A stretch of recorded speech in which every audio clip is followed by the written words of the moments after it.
Hello. નમસ્કાર, મુંબઈ સમાચારમાં આપનું સ્વાગત છે. નમસ્કાર. નમસ્કાર જીગરભાઈ.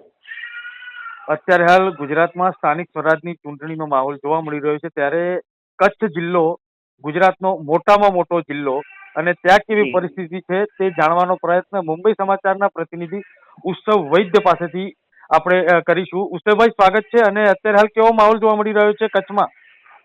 કચ્છમાં સ્થાનિક સ્વરાજ્યની ચૂંટણીનો ઉત્સાહજનક માહોલ હાલ જોવા મળી રહ્યો છે અને આજે ત્રિપાંખીય જંગ કચ્છમાં છે. ભાજપ, કોંગ્રેસ અને આમ આદમી પાર્ટી ત્રણેય પક્ષ કચ્છમાં હાલ ચૂંટણી પ્રચાર કરી રહ્યો છે, પરંતુ મતદાનના દિવસે ગરમી થોડીક વિલંબ બને તેવી શક્યતા પણ હાલ જોવાઈ રહી છે. પણ મતદાનનો માહોલ સારો એવો કચ્છમાં જોવા મળી રહ્યો છે. જી જીગરભાઈ. ઉત્સવભાઈ, મતદાનનો માહોલ જોવા મળી રહ્યો છે, પરંતુ આ વખતે સ્થાનિક સ્વરાજની ચૂંટણીમાં લોકલ સ્થાનિક મુદ્દાઓ પર જનતા ધ્યાન આપી રહી છે.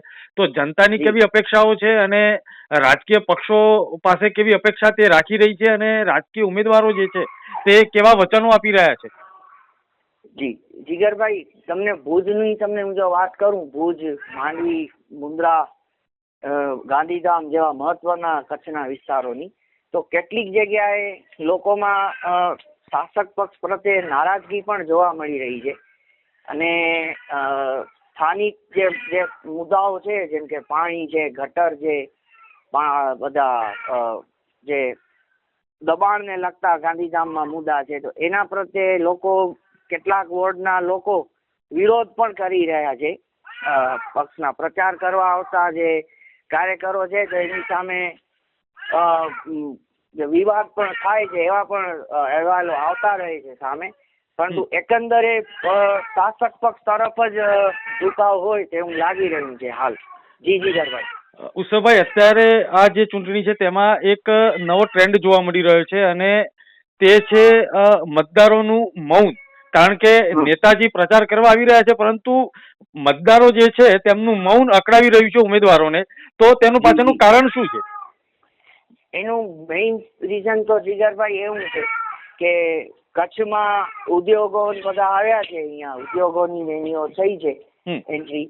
ત્યારે એક ખાસ કંપની છે, એ કચ્છના જે ખેડૂતો છે કચ્છના, એમની જમીનો ઉપર પવનચક્કી બધા બનાવે છે. એ બધા મુદ્દે નારાજગી ખેડૂતોમાં જોવા મળે છે.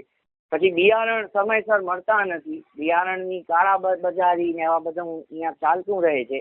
ઉદ્યોગોને અમુક પહોંચી જાય છે બારોબાર, તો એવા બધા મુદ્દા છે. પછી દારૂ, ડ્રગ્સ ને એ પણ કચ્છમાં વ્યાપક બન્યું છે દૂષણ, તો એ બધા મુદ્દા પણ મતદારોને અકળાવી રહ્યા છે. પછી પ્રાથમિક છેવાડાના ગામોની આરોગ્ય સુવિધાઓ પણ એટલી બધી જોઈએ એટલી સારી નથી અહીંયા કને કચ્છમાં. એટલે એ બધા મુદ્દા હાલ મતદારોનું મૌન છે એ થોડાક અકળાવી રહ્યા છે ઉમેદવારોને. જી જીગરભાઈ. ઉષાભાઈ, અત્યારે હાલ જે આખો માહોલ જામ્યો છે ચૂંટણીમાં, તેમાં મહિલા મતદારોનું પણ મહત્વ હોય છે. મહિલાઓના કોઈ મુદ્દા ખરા કે જે મહિલાઓ પોતાનો અવાજ ઉઠાવવા માટે રજૂ કરી શકે, તેવા કોઈ મુદ્દાઓ છે ત્યાં? મહિલાઓના મુદ્દા પણ છે કચ્છમાં. મહિલાઓના જેમ કે જે અહીંયા આશા વર્કર બહેનો છે, તો એમને પણ પગારના મુદ્દા હોય. પછી આંગણવાડીના જે બહેનો છે એમના પ્રશ્નો છે. પછી જે શિક્ષકોનો પ્રશ્ન છે કે જે ભરતી નથી થતી, અથવા તો કાયમી નથી કરતા, અથવા તો બદલીના જે ઇસ્યુ છે. પછી હેલ્થને લાગતા પ્રશ્નો છે એ લોકોના, એ બધા પ્રશ્નો છે ને એના પ્રત્યે જાગૃતિ મળે છે. અને જ્યારે અહીંયા કેટલીક વોર્ડમાં સભાઓ યોજાય છે, ત્યારે જે મહિલાઓ છે તો એ ઉમેદવારોને પ્રશ્નો પણ કરતા હોય છે કે ભાઈ અમારા અહીંયા પાણી નથી આવતું, કે અહીંયા મોહલ્લા ક્લિનિકની એની બધી વાત હતી, એ બધા બંધ હોય છે. ગ્રામ્ય પંથકોમાં દવાખાનાના કોઈ જૂની દવાઓ, એક્સપાયરી ડેટ વાળી દવાઓનો ને એવો બધો મુદ્દો મહિલાઓ પણ ઉઠાવે છે. અને મતદાન પ્રત્યે જાગૃતિનું પણ મહિલાઓમાં એમ જાગૃતિ તો છે મતદાન પ્રત્યે. જી જીગરભાઈ.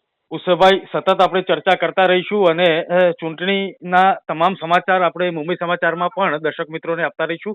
આપ મારી સાથે જોડાયા તે બદલ હું આપનો આભાર માનું છું. થેન્ક યુ જીગરભાઈ, આભાર આપનો.